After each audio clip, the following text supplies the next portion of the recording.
Eu queria começar falando sobre a decisão do presidente. Voltar ao assunto, né? Nós falamos um pouco sobre isso ontem. O presidente Lula demitiu o presidente da Petrobras, o Jean Paul Prats, e indicou o nome de Magda Chambriard para o cargo.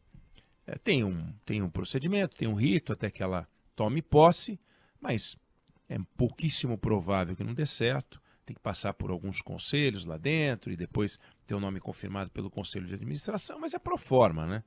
Não deveria ser pro forma, mas é pro forma. Ela deve ser a nova presidente da Petrobras. E o Jean Paul Prats, ele não caiu porque ele não sabe comandar a Petrobras, não sabia comandar a Petrobras. Ele não caiu só porque o Lula estava invocando com ele, estava meio desagradado com ele, assim, com o jeito dele e tal. Que é um jeito complicado, de fato. Ele jogou as discussões internas do governo em público, né? O ministro entrão das Minas e Energia, que acha que é o chefe da Petrobras, que manda na Petrobras, mas provou que manda, porque conseguiu participar da conspiração que derrubou o Prates, junto com o Rui Costa, ministro da Casa Civil. Os dois estavam na reunião com o presidente Lula, quando o presidente Lula mandou o Prates embora. Então eles fizeram algo que eles tinham poder para fazer. Lamentavelmente, não porque saiu o Jean Paul Prats, nem conheço o Jean Paul Prats, mas pela forma como as coisas são feitas no Estado brasileiro. E entra a Magda Chambriard. Não é que a Magda foi contratada, ou foi indicada, ou foi convidada, com a agenda de vá lá e dê o seu melhor. Vá lá e faça a Petrobras ser a empresa mais rentável do Brasil, ou a empresa de petróleo mais rentável do mundo. Vá lá e justifique o investimento que o Estado brasileiro faz nessa valorosa companhia, que é valorosa mesmo, uma empresa admirável. Uma empresa que realmente dá orgulho. É bacana saber que existe uma Petrobras, a forma como a Petrobras é feita, mas a maneira como o Estado comanda a Petrobras ou quer comandar a Petrobras é lamentável, simplesmente lamentável. Eu não estou aqui discutindo se a Petrobras deve ser estatal, se a Petrobras deve ser privada. O fato é, existe uma empresa, ela é uma empresa campeã, é uma empresa com um potencial muito grande no setor energético, tem muito petróleo ainda para explorar, a margem equatorial está aí para explorar. Aliás, a nova presidente é a favor da exploração da margem equatorial. Mas a agenda do governo não é uma agenda de vamos fazer a Petrobras ser a melhor Petrobras que a Petrobras puder ser para o melhor retorno para o acionista. E entre os acionistas, o mais importante acionista, o maior dos acionistas é o Estado brasileiro, que vai receber seus dividendos e, portanto, vai poder usar esse dinheiro extraordinário, além de todo o dinheiro que a Petrobras paga em impostos e royalties, para poder fazer as políticas públicas que bem entender. Não. O governo quer que a Petrobras faça o papel de Estado. E a Petrobras não é um órgão do Estado. Mas, na opinião deste governo, dos mercadantes da vida, dos Alexandre Silveiras, ministro das Minas e Energia, do presidente Lula, a Petrobras é uma extensão do governo. A Petrobras está aí para fazer política pública, ainda que isso comprometa o resultado da empresa. Não importa, está dando lucro, dá lucro demais, então não tem problema.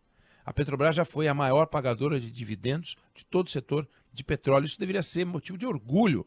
O presidente da República deveria dizer, olha, nós voltaremos a ser.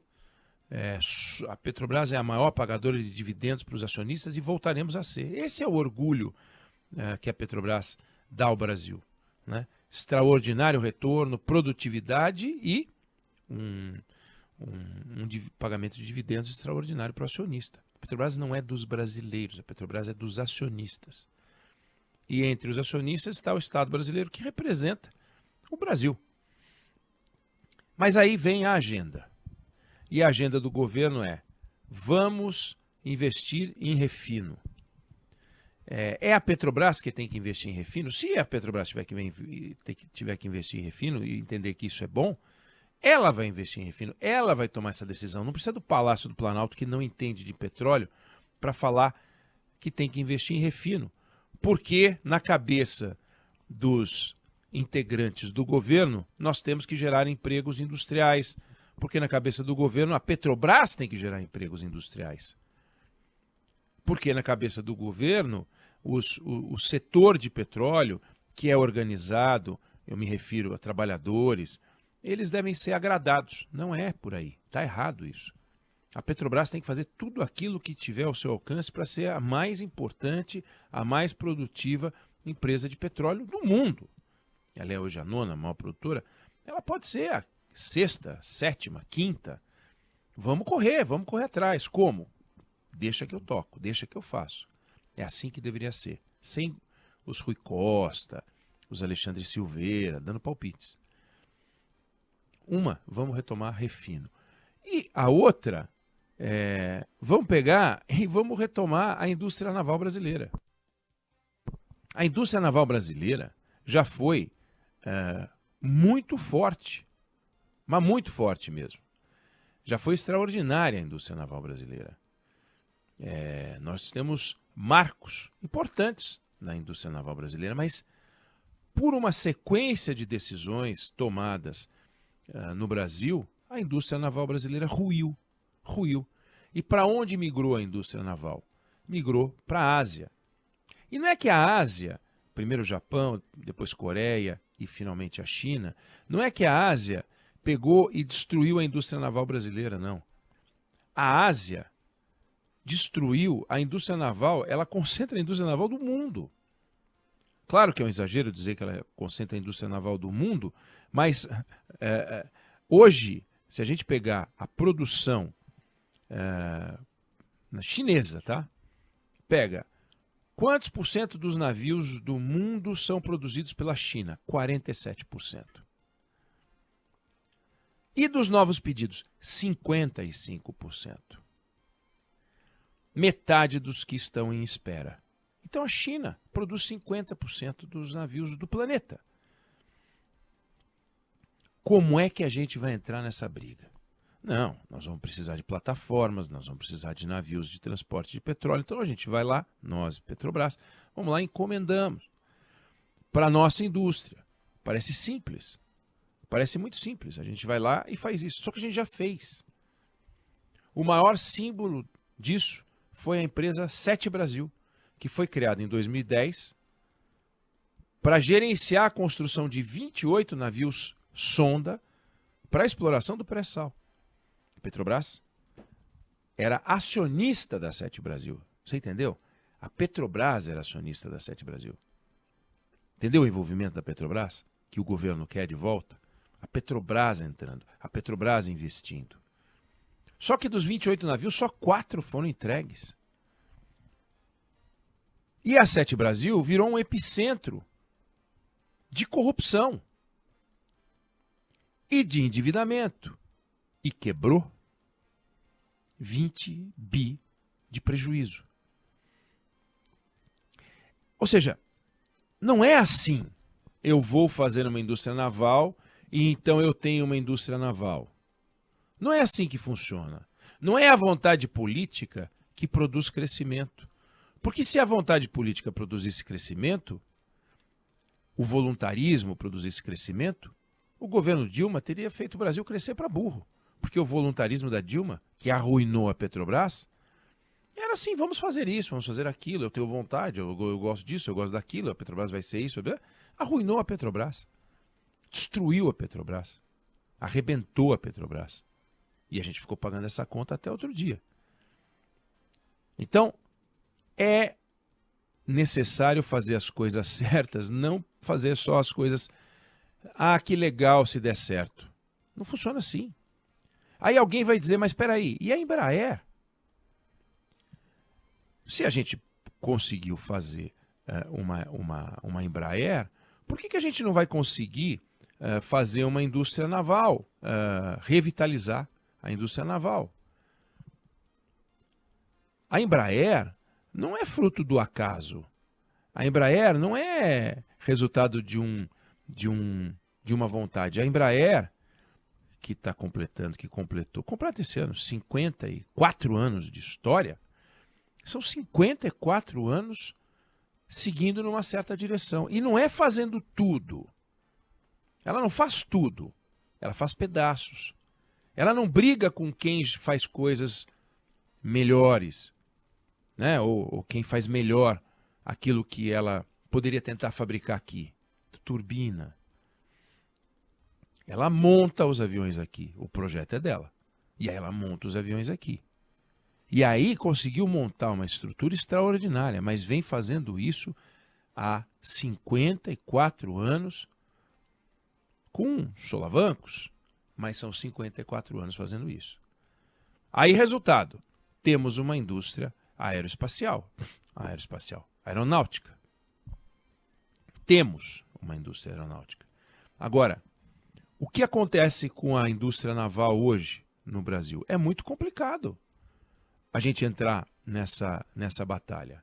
Se a gente pegar os dois maiores estaleiros coreanos do Sul, né? Coreia do Sul, e pegar os engenheiros que trabalham lá, os pesquisadores que trabalham lá, dá mais do que a indústria naval do Brasil e de toda a América Latina, com 2 estaleiros.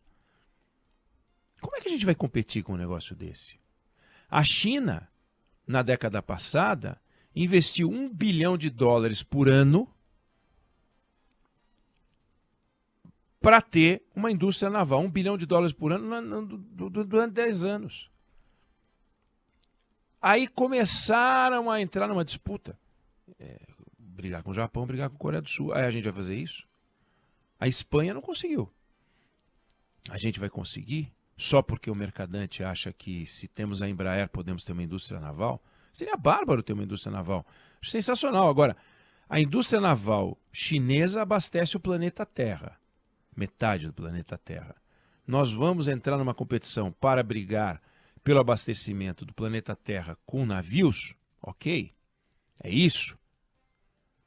Ou a gente vai brigar para que a Petrobras compre aqui aquilo que ela pode comprar mais barato lá fora, reduzindo, portanto, aumentando os gastos da Petrobras, aumentando os custos da Petrobras, porque o Estado quer financiar a indústria naval, sem ele, Estado, financiar a indústria naval diretamente? Quer dizer, o Estado quer financiar a indústria naval, show.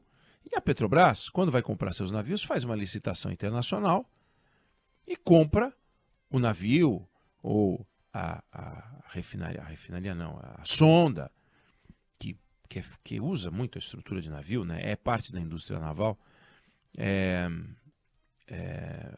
vai lá, uma plataforma de petróleo é parte da indústria naval. Vai lá e licita, eu vou construir a plataforma tal.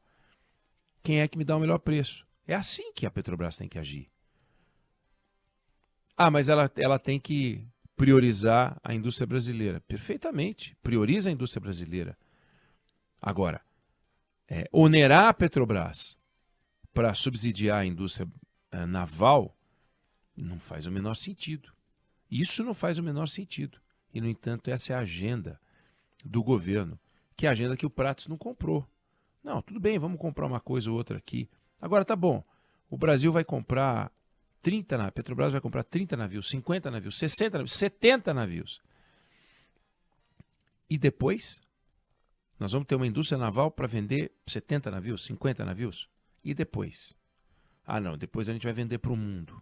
Mas vamos mesmo? Cadê esse estudo? Então, a indústria naval brasileira é bacana? Já foi muito bacana. Já foi muito bacana. É uma indústria que tem uma história belíssima. É uma página belíssima da indústria brasileira. Belíssima. Mas ela contou com muito subsídio. Muito. Tinha um fundo para lastrear a indústria naval brasileira.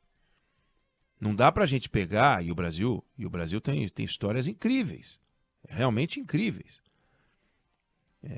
O Brasil, no século XVII, construiu num estaleiro aqui no Brasil um navio monumental, gigante,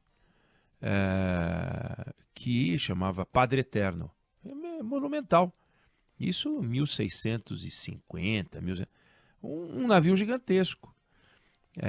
que durou 2, 3 anos, depois ele afundou. Mas o fato era um monstro esse navio.